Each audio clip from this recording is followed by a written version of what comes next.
সুপ্রসুদী আসসালামু আলাইকুম। আমরা চলে এসেছি মেঘালয় রাজ্য, ওই পাশে এই পাশে বাংলাদেশ।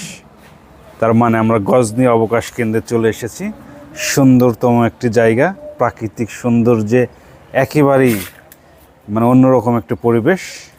পর্যটনের জন্য আপনারা দেখতে পাচ্ছেন চমৎকার গাছগাছালিতে পূর্ণ ছোটো ছোটো পাহাড়, এবং এই পাহাড়গুলো অতিক্রম করলেই ভারত, আমাদের ভারত রাজ্যের, ভারত দেশের মেঘালয় রাজ্য, যে রাজ্যটি একেবারেই পার্শ্ববর্তী এখান থেকে, তো সেটা আমরা দেখতে পাবো।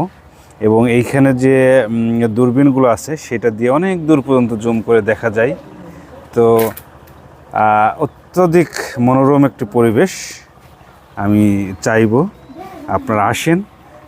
এই যে আমরা দেখতে পাচ্ছি যে